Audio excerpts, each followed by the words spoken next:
leadership of OCMS at this point is taking global Christianity very seriously, knowing that 2/3 of global Christians now live in Africa, Asia, and Latin America.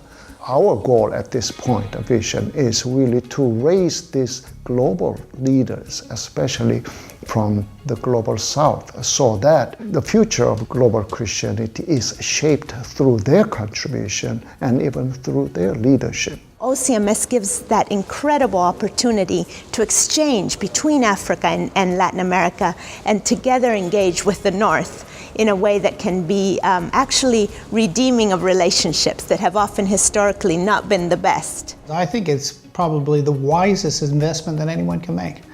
Why do I say that? Because the future of the church is the global church.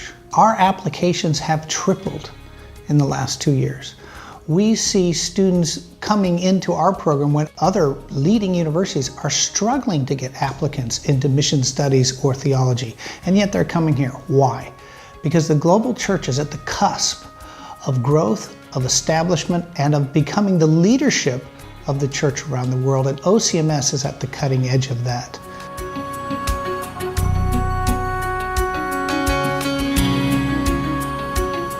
Now, OCMS has a very small team, and many of them are volunteers or gifts of different mission organizations. But how we handle 120 PhD students and produce more than a dozen significant mission books through publication, and also produce 4 issues of international journal. I think, first of all, we are talking about that very dedicated colleagues who are sold to the vision of OCMS, but also for each student we require 2 supervisors, and we have a structure to be able to bring in from anywhere in the world, any expert in that area to supervise our students.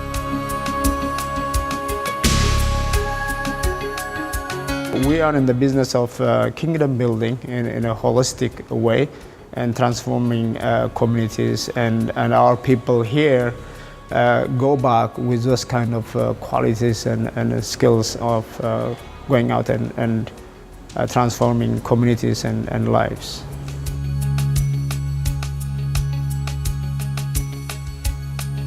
We project our Regnum books, which is a significant contribution to mission world, to about a dozen titles each year.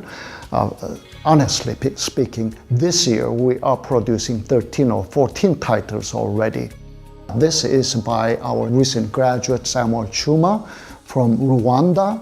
He was a refugee to this country, but this dissertation won African Study Award. About 20 dissertations competed from Cambridge and Oxford, and he won that year's prize. And this is the church's role in reconciliation, both in Rwanda and South Africa.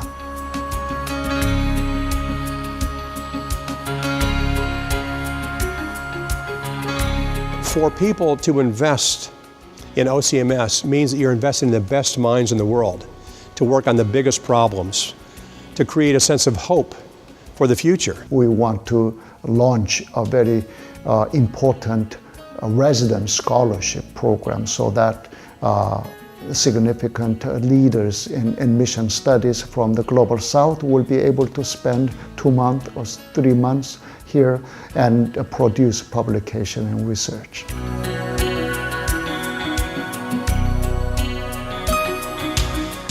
The only thing that's holding us back is twofold. One, our building isn't big enough to hold the amount of students that want to come here. We need to expand our facilities so that we can increase, secondly, our staff and faculty. If we have that, the sky's the limit. We can begin to adopt the Francophone program. We can also begin to develop MA programs that would build into the PhD. With every day that goes by, OCMS grows in importance and its centrality in terms of the future of theological education. Any money that's invested here will pay dividends. So let me encourage you to support this place, because it's the wisest investment you can make in terms of the kingdom of God, in terms of developing education globally.